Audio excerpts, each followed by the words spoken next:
Hello, I'm Charles Kovess, Australasia's passion provocateur. Welcome to this week's episode of the Charles Kovess Show. Whether you're watching on Rumble or on YouTube or listening via one of the many podcasting platforms.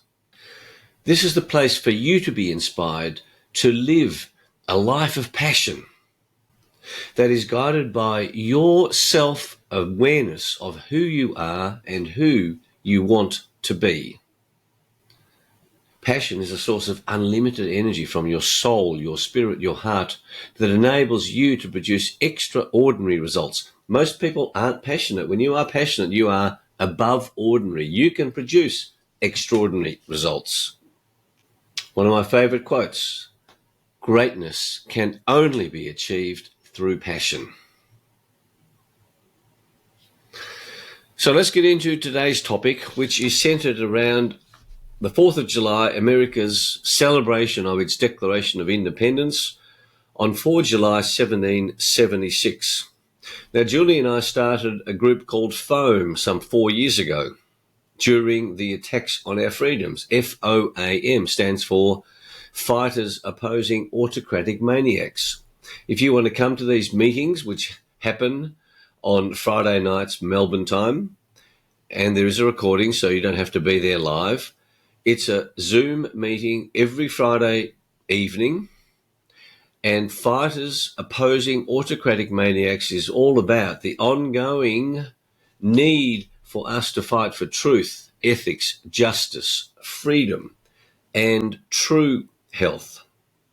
Now, at the meeting on Friday night, because that happened to be on the 4th of July itself, I'm recording this a couple of days later, I read a piece that was included in my second book, Passionate Performance, and it honoured the 56 signatories to the American Declaration of Independence 249 years ago.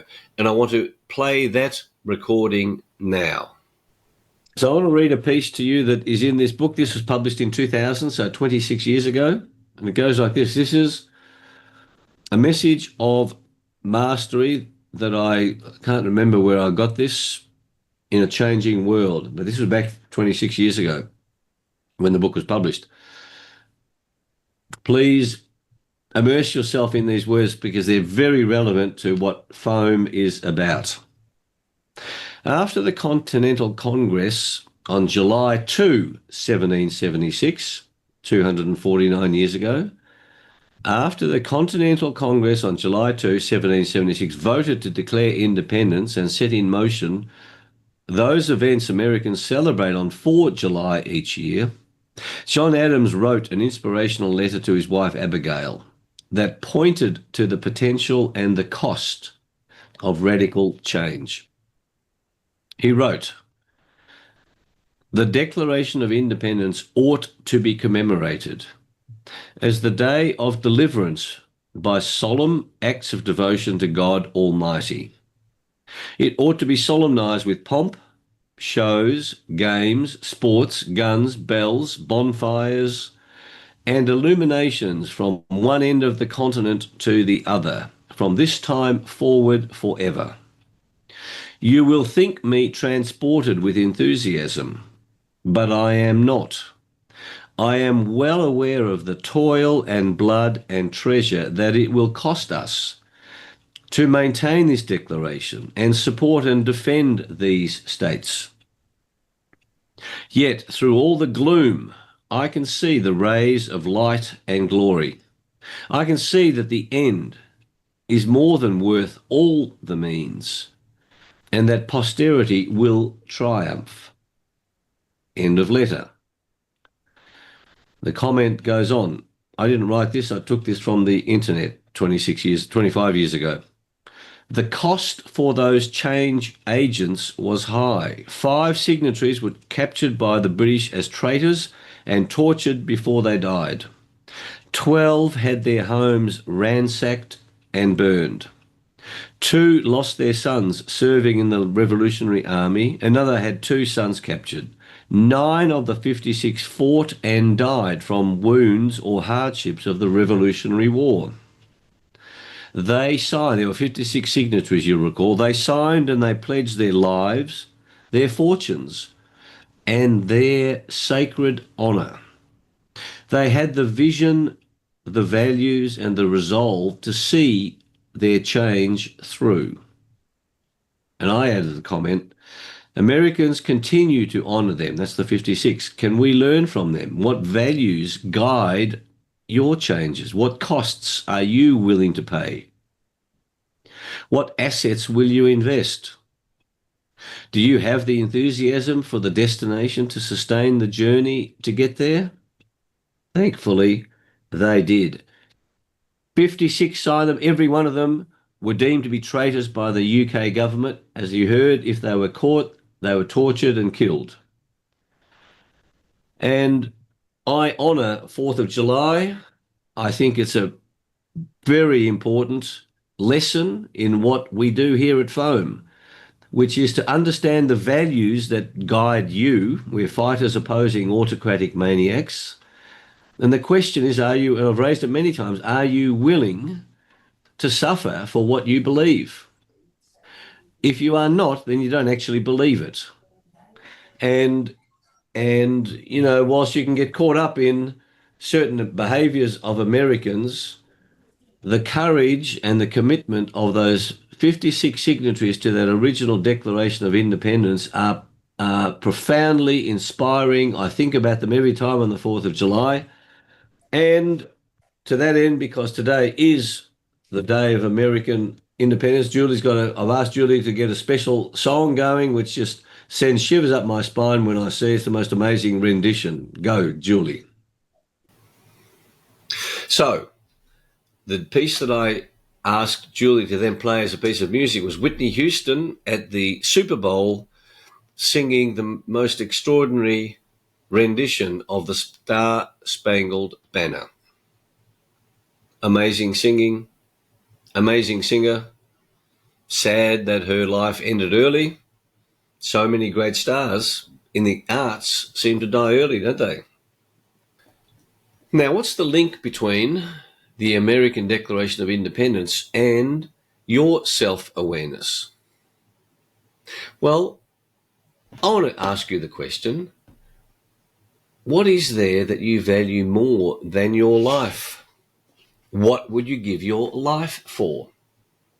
The signatories to the Declaration of Independence were putting their lives on the line. Why did they do that?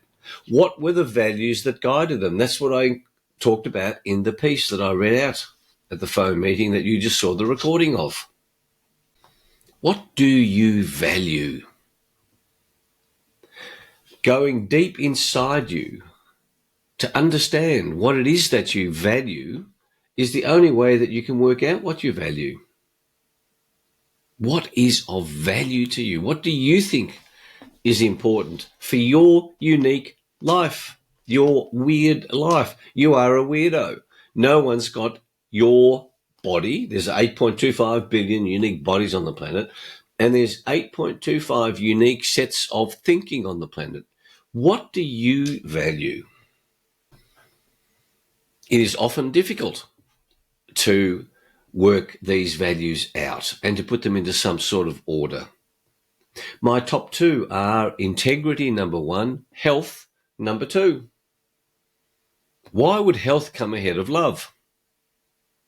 Because if I'm not healthy, I can't help those whom I love. Number three is freedom. Having a scale of values enables you to make decisions. Do I choose this? Do I choose that? Consistent with who you are, how you want your life to be, how you want it to unfold, and the type of planet, the type of country that you want to live in. So let me ask you some very simple black and white choice questions that really require you to choose. This helps you raise your awareness about, gosh, what is more important to me? So, is freedom more important than security for you? The sad news is that in America, Canada, Australia, UK, a majority of people would choose security over freedom. Well, I can give you security. I can put you into a jail for the rest of your life. You will be secure. You won't be free, but you'll have security. You'll have food, clothing, shelter. Freedom versus security. I put to you that without freedom, you and I are not much different to animals, if at all. We can think differently, but when you are locked in a cage, you lose your freedom. You're not much different to an animal. You're prevented from doing what you want to do. Think about that. Next, in terms of values, is your health more important than your wealth, than your money supply? Now, most people say, no, health is more important than wealth. Well, I see most people sacrifice their health for wealth. Or they sacrifice their health for this illusion of security. I want to put to you that when you are healthy, you are capable of anything. When you are unhealthy, you've lost your freedom. If you're in a hospital, to illustrate that point, if you're in hospital through being unwell, you could hardly declare yourself to be free. Are you willing to use your wealth to gain health? Are you willing to sacrifice your health for wealth? Next question. What's more important to you in terms of values, passion or comfort? Are you willing to pursue your passion and cause yourself discomfort? Or are you so enamored with comfort that you'll pursue your passion provided you don't have to be uncomfortable? I want to put to you that nothing great was ever achieved without passion, and nothing great was ever achieved by being comfortable. Next question. Is freedom more important to you than money? I know a lot of people who are sitting on very valuable properties who say they're interested in freedom, and yet they don't give any significant financial support to the organisations and people fighting for their freedom. I don't see large amounts of money coming in from people who say that freedom matters, and yet they're sitting on resources, and again they're going, I can't afford to give money. I know some very wealthy people who are not supporting the freedom cause. So clearly their own finances matter more than freedom. They think they've got freedom at the moment, but the attacks on your freedom and my freedom and Julie's freedom are real. The current major attack on our freedoms is by the World Health Organization and its new international health regulations and the proposed pandemic treaty. It wants the power to tell Australia to lock down the country because they've declared that there's a pandemic without requiring any evidence to do so. Are you comfortable with that? I'm not. I put my money where my mouth is, and my challenge to you is your self-awareness journey. By the way, I don't judge this. You're watching this show because I'm provoking you to gain deeper clarity around who you really are, what really matters more than your life. And if you say freedom means anything and you don't support it with time, energy or money, then it really isn't important to you. Next choice is prevention of children being trafficked for slavery or sex purposes more important than money.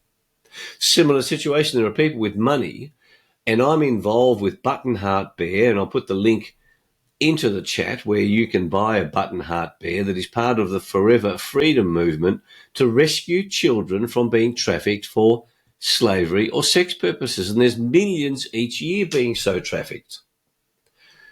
Is keeping your money more important than supporting this movement to rescue these children?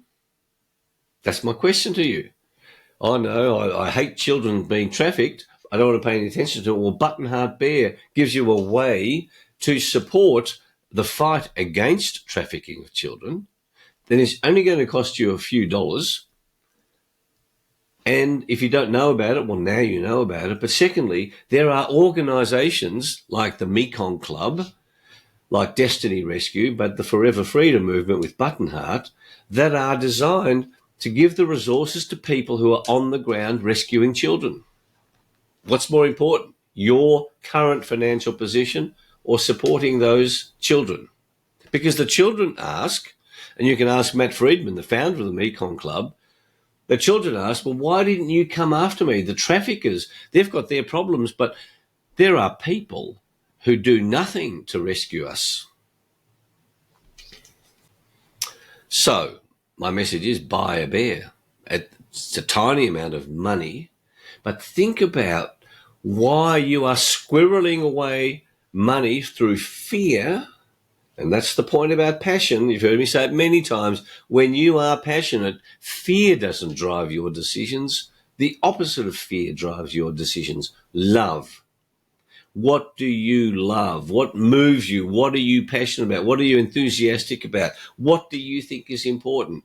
And that's, and if these issues are important, then you are willing to give your life. A long time ago, I made a decision that I would give my life for any of my children and for freedom. I would fight for freedom. It's wonderful gaining this clarity around what values are, because then your decision making becomes a joy, becomes able to be made consistently.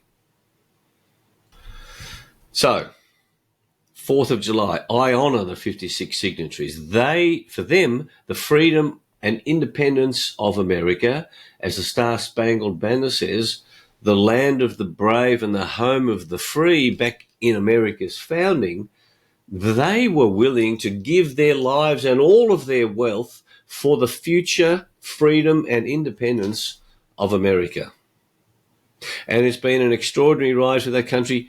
As I say in my recorded piece, you might not like everything that Americans do.